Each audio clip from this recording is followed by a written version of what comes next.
Okay, we'll get right into conduct of business. Our first item is 10A. Adopt a resolution confirming plan to comply with the California Voter Participation Rights Act, SB 415, by conducting 2017 and 2019 elections for 3-year council member terms, providing direction regarding the term of the elected mayor, and directing staff to prepare an ordinance amending Section 2.32.010 of the San Bruno Municipal Code. Good evening, Mr. Mayor and members of the City Council. We are returning this evening with an item to finalize your previous decision to comply with SB 415. And as you may recall, SB 415 requires that cities and special districts ultimately come into compliance with even year elections if they're currently on an odd year election cycle. And the reason for that is because it's been demonstrated that voter turnout in even year elections is substantially higher than it is in odd year elections.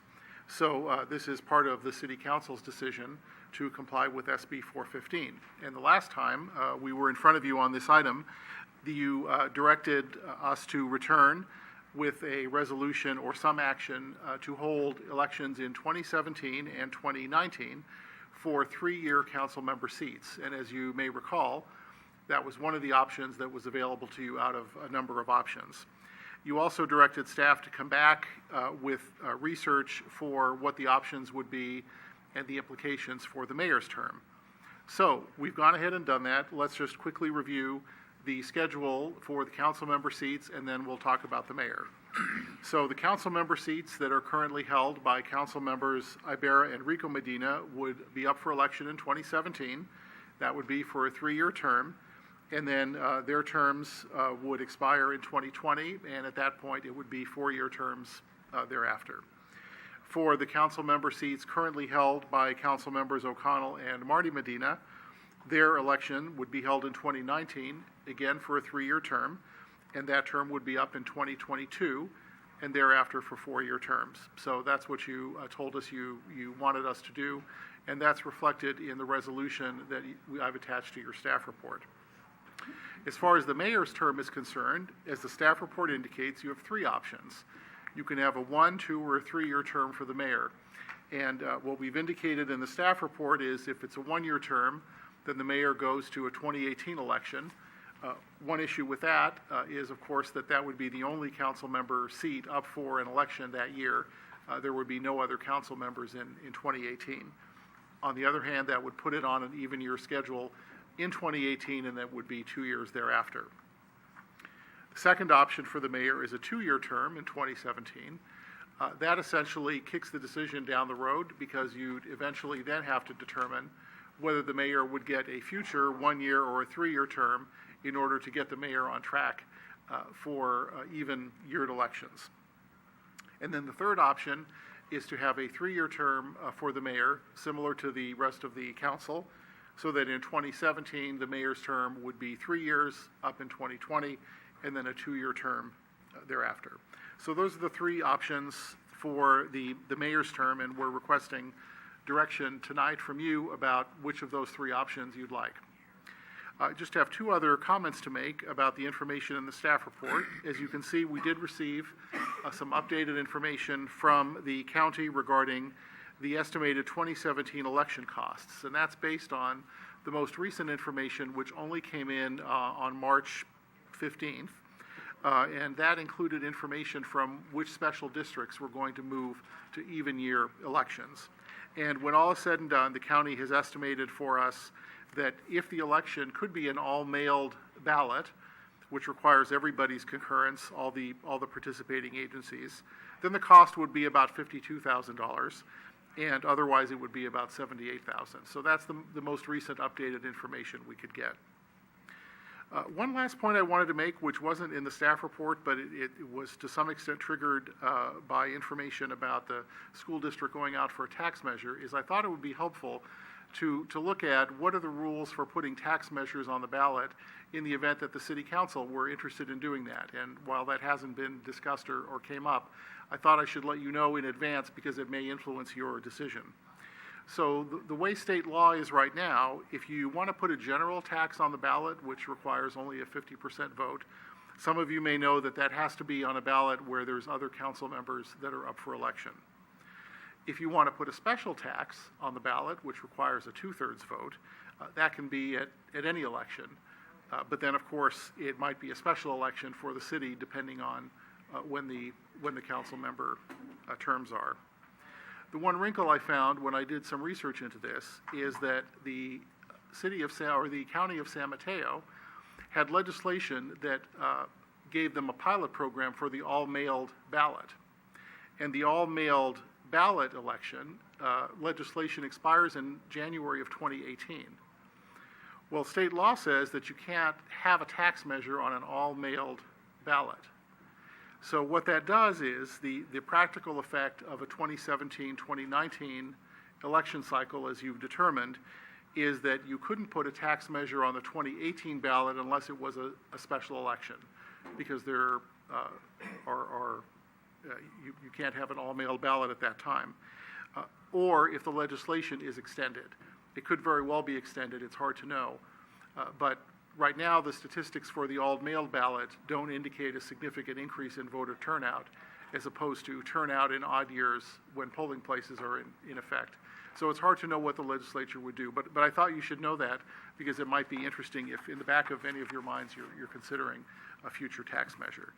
In any event, tonight's decision is to request direction for the mayoral term, and once you've given us direction on that, we'll adopt or we ask that you adopt the resolution accordingly, and we'll come back at a subsequent meeting with an ordinance for introduction that amends our city ordinance about the election dates, and will conform them to the 2017-2019 schedule with a mayoral term at your discretion. So that concludes my report, and I'm happy to answer any questions. Good. Any questions for Mark? Discussion by the council? Marty? Thank you. Thank you for the clarifying points there. Hearing what's said, I think I'm thinking of a 3-year term. To do a 1-year term doesn't make sense. It was an option, sure. Doing a 2-year term is just kicking the issue down the road. So for me, it would be in favor of a 3-year term. Okay. Rico? Again, thank you for the report and the update. Obviously, I'm going to support this, as I indicated last time. I think the vice mayor had suggested 3 for each office. I didn't think so at the beginning, but certainly this 1 year to 2 year to 3 year I think is too confusing. So I would concur with the 3 year. Okay. Irene? Really? Mm-hmm. First of all, I don't concur that we should not extend our terms, which is no surprise to anybody. I also want to make sure that I am correct in saying that we're talking about 2 odd-year elections, 2017 and 2019. So the cost for both of those elections, if we do mail-in ballot, all mail-in ballot, if we get permission, if the state legislature says we can, and all those things, is $104,000. And if it's not, it's $156,000. We're talking 2 elections. More importantly to me is that the cost in voter participation. So in an odd year election, when you have both the city council and the school district, the school board election people running, it generally around 5,000 people participate. On an even year election, it's 11,000, more than twice. So by not extending our terms, you're saying to people that it's okay to stay with the odd year elections, and only 4,000 to 5,000 people will probably participate, maybe less because the school district extended their terms and they're not going to be running this year. So I just wanted to say that. Also, just so you know, there are 68 jurisdictions in San Mateo County that hold elections. Only 11 of them are not extending their terms, so only 11 jurisdictions are holding elections on this odd year anyway. So with that, I will stop. Any comment on if we go with an election as the majority of the council seems to want to go, comment on the mayoral term? I'm voting no, so. Okay. Ken? I did have a question or a clarification, possibly from the city clerk. what is the budgeted cost for this upcoming election? Yeah, I'm sorry, I don't know offhand what's in the budget for that. If the clerk doesn't know, we can get that for you. Or probably a and little come back. looser, what are typically our election costs on odd years? I seem to recall about 35,000, yeah. Yeah, that's my recollection as well. But it varies. Right. But $35,000 is my recollection. All right, well, that's, ironically, the quoted cost from the county clerk is actually lower than I anticipated. And, you know, judging from the amount of jurisdictions that are going to be having an election. This is a transition, and whether we, you know, and it's in a time that's only specific to San Bruno, regardless of what all the other jurisdictions are doing or what they think or how they're, you know, how they make their decision.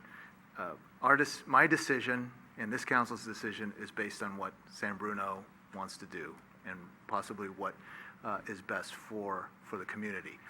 So there's going to be disagreement. There's going to be differences of opinions on whether an additional 1 year is better versus having an election and having 3 years to get into the even time frame.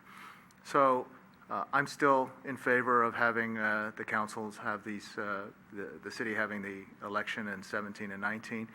And I've never been mayor, so I don't know what the difference is between, or the consequences of being a mayor for 1 year versus 2 years versus 3 years. So I just thought it would make more sense to allow that mayor to have 1 extra year just to get everything into the even flows, even year election flow. So I'm in favor of option 3 for this upcoming mayor to get 3 years versus 2. Okay, and just regarding the mayor, yet just because I've run a number of times, to have to do it for 1 year is an awful lot of work and an added expense. So if I were to even run, I would like a 3 year, but it's up to the council. Would someone like to introduce a resolution for adoption?